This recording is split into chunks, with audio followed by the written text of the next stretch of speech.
Les aigles font leur nid avec des bouts de bois pointus, et ces aiglons ne connaissaient rien d'autre. Mais un jour, leur mère a étendu ses ailes, ils ont grimpé dessus et sont descendus. Ces petits êtres étaient en train d'avoir un réveil pentecôtiste. Ils couraient de ci, de là sur cette herbe douce, picotant ici, gazouillant là, sautillant, libres comme tout. J'ai pensé, c'est juste. C'est comme un homme dans le vieux nid du monde. Il ne sait rien d'autre que ce que le diable peut lui donner. Mais un jour, Dieu le prend et le dépose à l'ombre dans un vert pâturage. Il est dans la joie, il est libre.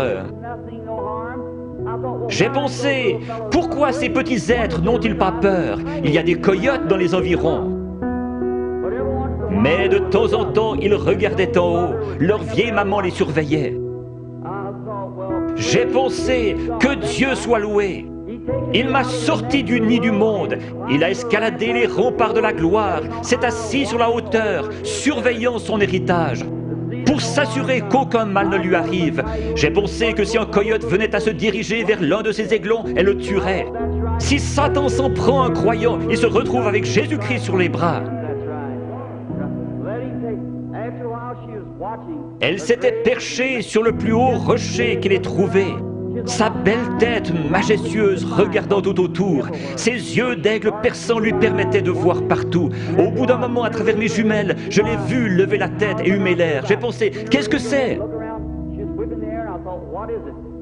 Très loin au nord, le tonnerre grondait. Elle a poussé un cri et s'était lancée dans le vide. Elle a projeté ses ailes en avant et s'est posée dans la prairie. Alors, tous ces aiglons coururent vers elle. Ils se sont accrochés dans ses plumes avec leurs griffes et leurs becs.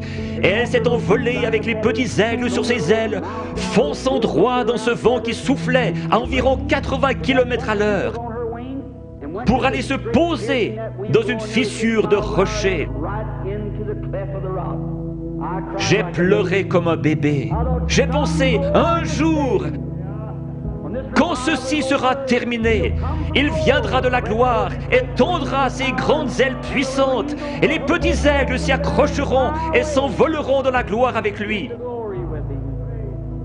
Si la profondeur appelle, il y a une profondeur pour répondre.